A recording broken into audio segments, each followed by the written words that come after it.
नाज़रीन, आप देख रहे हैं मासिर टीवी। मैं हूं अय्याज़ मोरिस और अपने नए प्रोग्राम में आपको खुशामदीद कहता हूं। आप जानते हैं मैं आपको मुख्तलिफ लोगों से मिलवाता हूं, ख़ास तौर पर वो लोग जो बिल्कुल ग्रास रूट लेवल से आते हैं, तालीम हासिल करते हैं और फिर अपने शोबे में अपना नाम और पहचान बनाते हुए माशरे को पे बैक करते हैं। आज भी मेरे साथ एक ऐसी शख्सियत है जिन्होंने तालीम हासिल की और तालीम के शोबे से वाबस्ता होते हुए माशरे को मुख्तलिफ तरीके से कंट्रीब्यूट कर रहे हैं।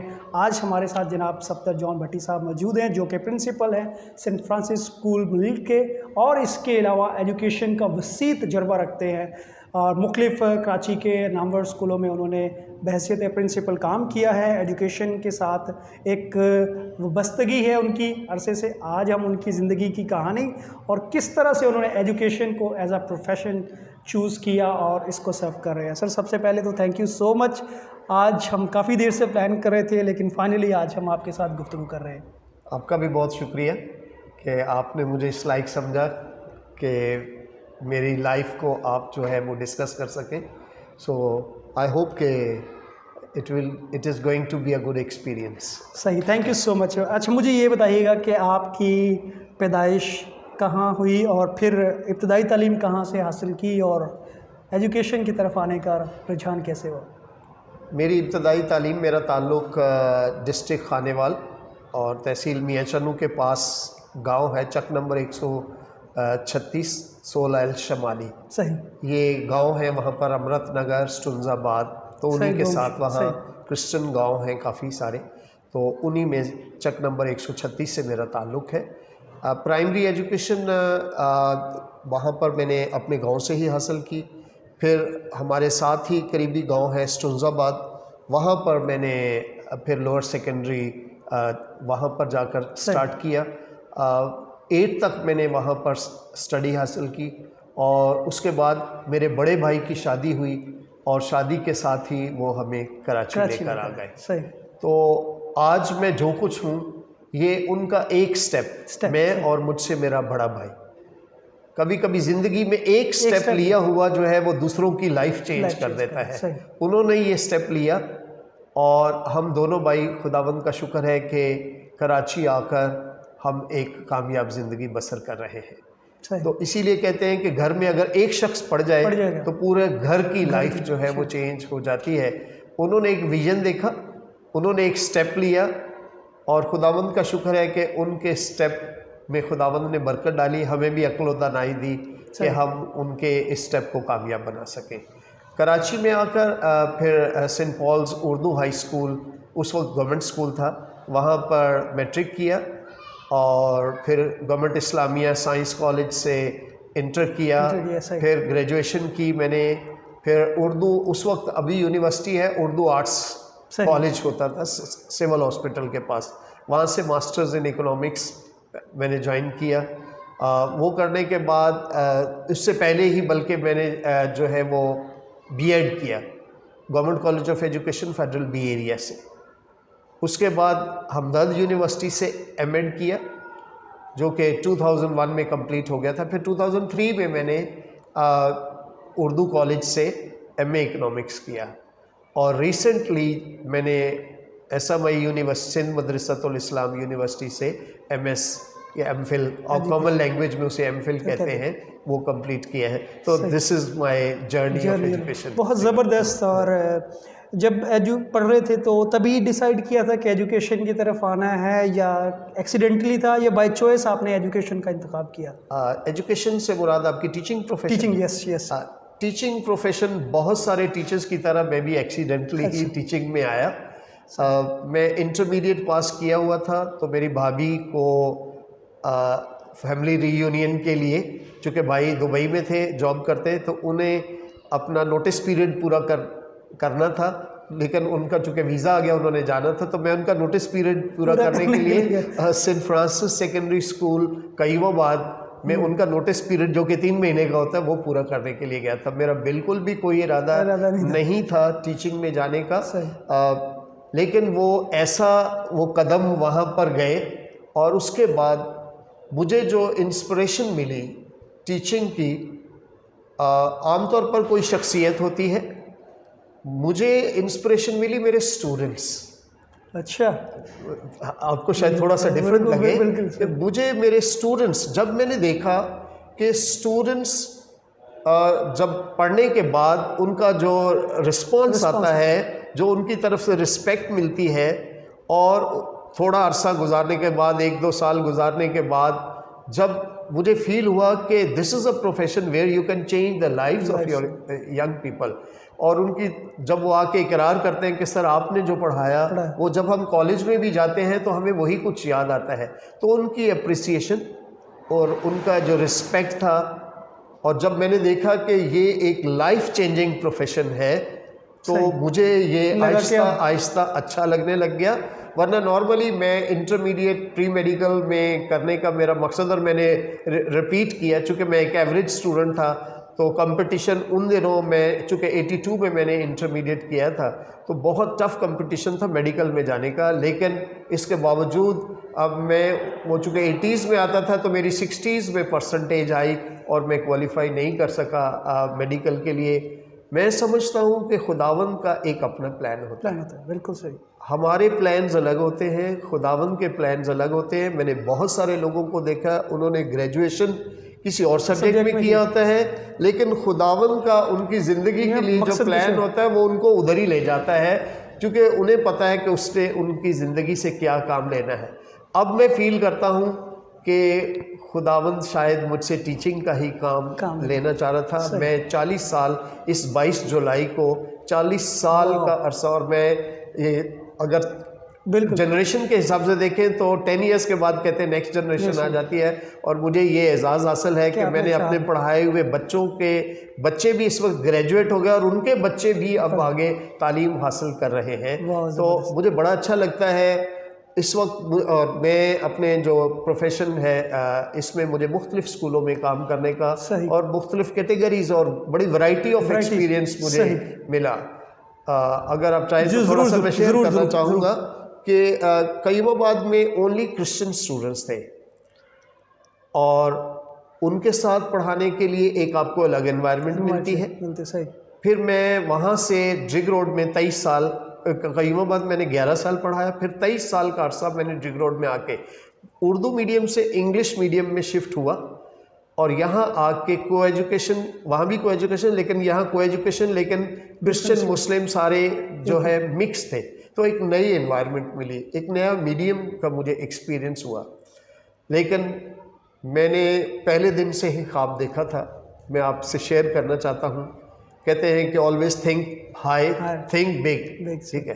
तो मैंने देखा कि जहाँ मैं आया हूँ, गो कि मुझे, चूँकि मैं उर्दू मीडियम का पढ़ा हुआ था, गांव का पढ़ा हुआ था, लेकिन मैंने ख्वाब देखा कि इस स्कूल में मैंने एक दिन प्रिंसिपल बनना है।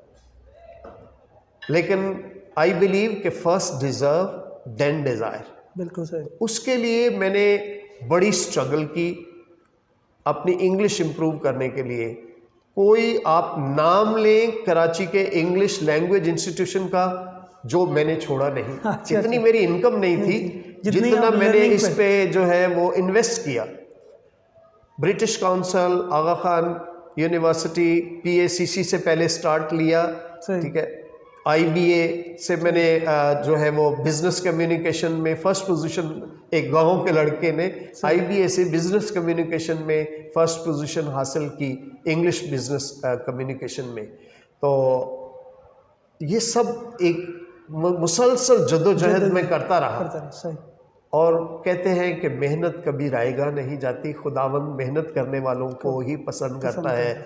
और शायद इसमें मेरा कोई कमाल था, खुदावंद ने मेरा वो ख्वाब जो मैंने वहाँ एंटर होते ही, जो कि उस वक्त एक बड़ा मज़ाहिया किस्म की बात लगती थी कि तुम्हें तो सही तरह इंग्लिश बोलनी नहीं आती, तुम इतने बड़े स्कूल के प्रिंसिपल कैसे बन जाओगे।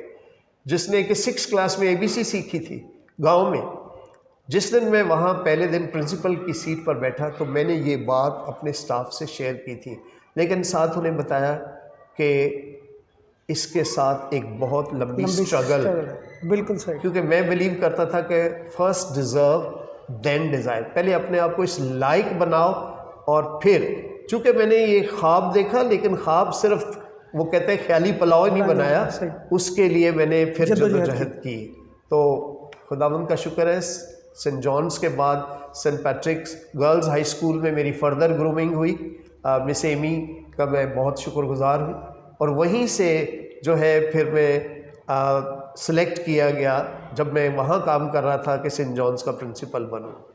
तो मुझे मिस एमी के साथ जो है, और मिस एमी का स्कूल जो Saint Patrick girls high school है, वो कहते हैं कि वो कैथोलिक बोर्ड में वो प्रिंसिपल्स की नर्सरी है, क्योंकि अगर आप सिस्टम में देखें तो बहुत सारे टीचर्स जो है वो वहाँ से ग्रूम होकर और वहीं से उठ के जो है वो मुख्तलिफ स्कूलों में प्रिंसिपल बने। फिर मुझे सेंट पैट्रिक कॉलेज में, कॉलेज ऑफ एजुकेशन में बीएड वालों को इंग्लिश पढ़ाने का मौका मिला। अपने इसी स्ट्रगल के नतीजे में इंग्लिश और साइंस मैंने पढ़ाया। फिर इसके साथ साथ मुझे गवर्नमेंट स्कूल में ओनली प्योर मुस्लिम्स बच्चों को और सिर्फ बॉयज़ को पढ़ाने का मौका मिला। मिस एमी के स्कूल में ओनली गर्ल्स स्कूल को में पढ़ाने का मौका मिला। तो only boys, only girls, only Christians, only Muslims.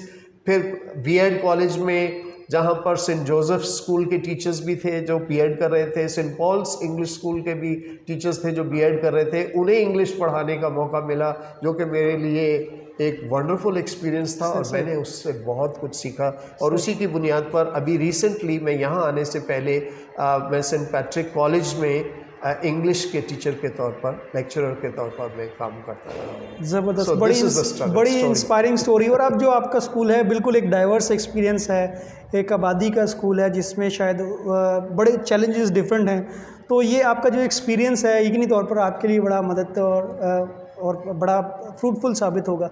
मैं यहाँ पूछना चाहूँगा आपका, क्योंकि लर्निंग के साथ, टीचिंग के साथ, और अब आप एडमिनिस्ट्रेशन का भी अच्छा खासा आपका एक्सपीरियंस है।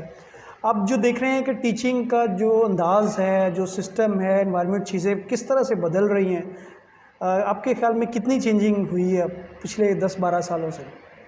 देखिए, अभी चैलेंजेस बहुत सारे आ गए हैं टीचर्स के लिए। सही। और टीचर्स वही सक्सेसफुल हैं जो कंटिन्यूस डेवलपमेंट पर यकीन रखते हैं। सही। और मैं जब अपने टीचर्स को कहता हूँ तो मैं उनके सामने रोल मॉडल हूँ कि मैंने अभी रिसेंटली, मतलब जब मैं इंटरमीडिएट सिंपल था तो उस वक्त से अपनी स्ट्रगल जो है, अपनी प्रोफेशनल डेवलपमेंट के प्रोसेस को वहाँ से शुरू किया। और आज इस वक्त भी मैंने अभी रिसेंटली मैंने अपना MS कंप्लीट किया है और अभी मेरी कॉन्वोकेशन भी नहीं हुई है।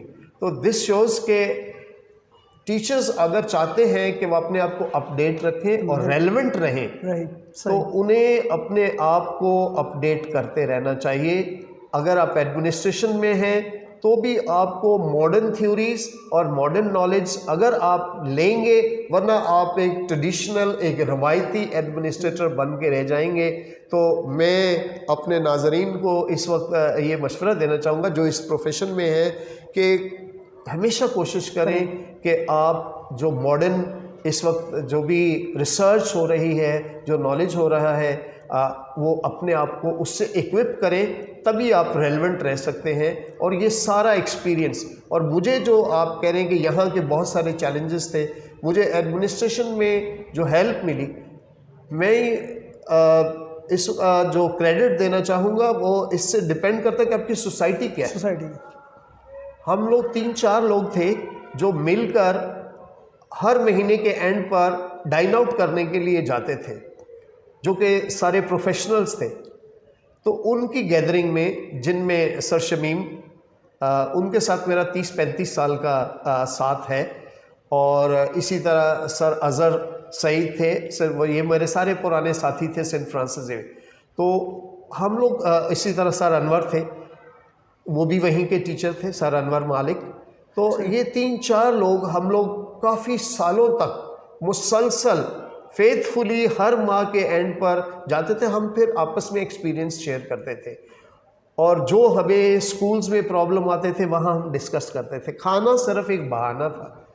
तो ये जो हमारी गैदरिंग होती है प्रोफेशनल्स के साथ, मैं समझता हूँ कि अगर इस तरह की हम गैदरिंग्स करते रहें, एक दूसरे को ग्रूम करते रहें, शेयरिंग और केयरिंग के साथ साथ जो है वो हम बहुत कुछ सीखते हैं।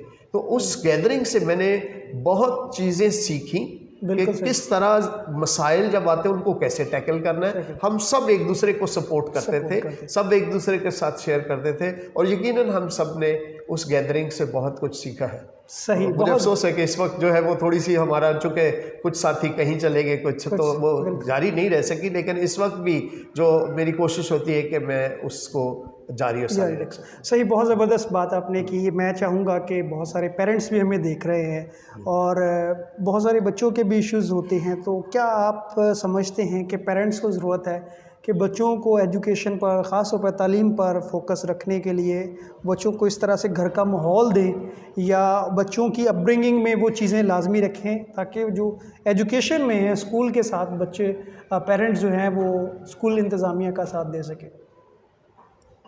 देखिए, मैं जो पर्सनली फील करता हूँ कि मौजूदा वक्त के साथ साथ चैलेंजेस बहुत बढ़ गए हैं। बिल्कुल सही। लेकिन जिस तेज़ी के साथ ये चेंजेस आई हैं, हमने अपने आप को उस तेज़ी के साथ जो है वो उसके साथ अपडेट नहीं किया। सही बात। टीचर्स ने शायद किसी हद तक की, लेकिन जहाँ पेरेंट्स की बात आती है तो वो, मैं समझता हूँ एक्सीडेंटली पेरेंट तो बन गए, लेकिन वो पेरेंट्स बनने के लिए तैयार नहीं थे। और जो मौजूदा चैलेंजेस हैं, स्पेशली जो आईटी की टेक्नोलॉजी, डिजिटल मीडिया और ये सारी मीडिया की जो वॉर है, मीडिया का जो ये बम्बार्डमेंट हो रही है बच्चों के जहन पर, उसके हिसाब से, और फिर हमारी जो वैल्यूज़ हैं, बिल्कुल सही, वो एकदम से जो है वो पीछे रह गई हैं। अब इंटरनेशनल वैल्यूज़ आ गए हैं। इस चैलेंज का मुकाबला करने के लिए हम टीचर्स भी पूरी तरह तैयार नहीं हैं और पेरेंट्स तो बिल्कुल भी नहीं हैं। यही वजह है कि बच्चे घर से फ्रस्ट्रेटेड आते हैं, बच्चों को घर से फ्रस्ट्रेशन होती है, क्योंकि पेरेंट्स को कोई हमारा ऐसा मीडियम नहीं कि जहां उन्हें एजुकेट किया जा सके कि इन चैलेंजेस को कैसे जो है वो टैकल करना है। स्कूल्स, हमने कोशिश करते हैं कि पेरेंट टीचर मीटिंग, लेकिन पेरेंट टीचर मीटिंग में हम नहीं, ये पेरेंट्स के सेशन देने पड़ेंगे। जब तक हम पेरेंट्स को एजुकेट नहीं करेंगे चर्च के प्लेटफॉर्म से या स्कूल के प्लेटफॉर्म से, तो ये बहुत ज़रूरी है कि पेरेंट्स को एजुकेट, अगर हम चाहते हैं कि हमारी कम्युनिटी डेवलप हो, वरना ये गैप रहेगा, ये फ्रस्ट्रेशन रहेगी और उस फ्रस्ट्रेशन का रिज़ल्ट बच्चों की पुअर परफॉर्मेंस में आएगा और स्कूल्स के लिए मसाइल बढ़ते जाएंगे और बच्चों की जो ट्रेनिंग है वो नहीं हो पाएगी और हमारे बच्चे पॉजिटिव साइड में जाने की बजाय नेगेटिव साइड की तरफ, ये मेरा व्यूज़ है, वो ज़्यादा जाते जाएंगे। इसके लिए हमें पेरेंट्स के साथ के लिए चर्च और स्कूल को मिल के, ख़ास तौर पर जो मैरिज से पहले काउंसलिंग है उसे बहुत स्ट्रॉन्ग बनाना होगा। इट्स नेचुरल कि जब शादी होने जा रही है तो उनके यहाँ बच्चे भी होंगे, तो उन्हें पहले ये सिर्फ 1-2 सेशन की बात नहीं होनी चाहिए, ये मेरा तजवीज़ है चर्च की साइड पर कि उनकी एक लंबा सेशन रखें कि जब आपके बच्चे, तो आजकल के दौर में, पहले तो वो खुद आपस में ही अगर लड़ते झगड़ते रहेंगे, उनकी आपस की अंडरस्टैंडिंग ही नहीं रहेगी, तो वो रोल मॉडल बन जाते हैं बच्चों के लिए। बच्चे उनको देखते हैं कि जब वो लड़ते रहते हैं, उनमें अंडरस्टैंडिंग नहीं है, तो वो हमें क्या सिखाएंगे। तो ये बहुत ज़रूरत है अगर हम चाहते हैं कि अपनी कम्युनिटी के लिए कुछ करें। बिल्कुल। तो ये स्कूल्स के साथ साथ हमारे चर्च को इसमें बढ़ चढ़ कर हिस्सा लेना पड़ेगा। मैरिज काउंसलिंग को जो है, और जो मैरिड कपल्स भी हैं, जो फैमिलीज़ हैं, ये पिछले दिनों में मैं देख रहा था कि ये काफ़ी जगहों पे ये मैरिड कपल्स को भी जो है वो एजुकेशन होती थी, लेकिन उनकी फ्रीक्वेंसी मेरे हिसाब से ना होने के, कभी 2 सालों से 3 सालों में एक session, that to me is just fill in the blanks. लेकिन इसको एक चैलेंज के तौर पर लेना पड़ेगा हमें, अगर हम चाहते हैं कि हमारी कम्युनिटी अपलिफ्ट हो। सही, बहुत ज़बरदस्त। थैंक यू सो मच आपकी सारी इंस्पायरिंग गुफ्तगू का, मुझे बहुत मज़ा आ रहा है और यकीनी तौर पर हमारे व्यूअर्स भी इसको एंजॉय कर रहे होंगे। मैं चाहूँगा कि आपने ज़िंदगी में वो सारे अप एंड डाउन्स देखे, ज़िंदगी का मुख्तलिफ लिहाज से तजर्बा किया, उन लोगों को आप क्या सजेस्ट करेंगे जो इस वक्त स्ट्रगल कर रहे हैं, स्पेशली वो बच्चे जो छोटे इलाकों से आते हैं और वो समझते हैं कि वो कामयाब होने में उनके लिए छोटा इलाका या मसाइल जो हैं वो इशू है। आप अपनी लाइफ से क्या समझते हैं कि अगर इंसान हिम्मत करता है और आपकी तरह स्ट्रगल करने के लिए, मेहनत करने के लिए तैयार है, तो ज़िंदगी में वो मुकाम हासिल कर लेता है जिसकी वो डिज़ायर करता है? इसके लिए मैं समझता हूँ कि हमारे छोटे इलाकों से जो लोग कामयाब हैं, अपनी ज़िंदगी में कामयाब हुए, उन्हें कभी मुड़ के देखना चाहिए। मुड़ के देखना चाहिए अपने इलाके की तरफ। कि मुझे वो ग्रेजुएट्स क्रिश्चियनशिप फेलोशिप वालों का स्लोगन बहुत अच्छा लगता है, Someone has built you, now you build someone। तो अगर हम किसी जगह पे पहुंच गए हैं तो हम पीछे मुड़ के नहीं देखते। आजकल हमने फ्रांसिस जेवियर एजुकेशनल वेलफेयर जो है सोसाइटी बनाई है, जिसमें हमारा स्लोगन है एजुकेशन वन चाइल्ड।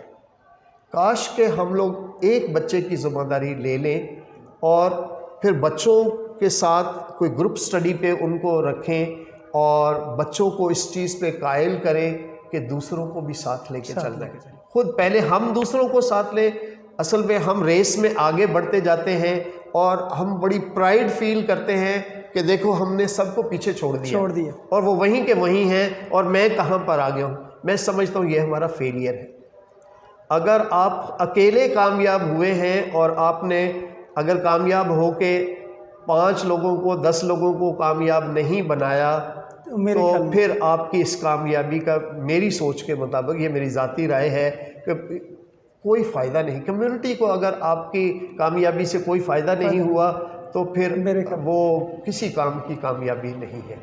तो अगर ये 2 स्लोगन कि someone has built you, now you build someone, या एजुकेशन वन चाइल्ड के स्लोगन को अगर हम लेके चलें और पीछे मुड़कर हमेशा देखें जिन अदारों से हम पढ़कर कामयाब हुए, जिन इलाकों में रहते हैं, उन इलाके के बच्चे जो इस वक्त जिनको हमारी ज़रूरत है, अगर हम उनका साथ दें और उन बच्चों को के लिए रोल मॉडल बने, उन बच्चों के लिए रोल मॉडल बनेंगे तो ही हम कामयाब हो सकेंगे। सही, थैंक यू सो मच। इसी के साथ हम इजाज़त चाहेंगे। और जैसे बड़ा ज़बरदस्त उन्होंने स्लोगन कहा कि someone has build you, you build someone. ज़रूरत है आज हम एक दूसरे का हाथ पकड़े और आगे बढ़े। अपना बहुत सारा ख्याल रखिएगा। Thank you so much.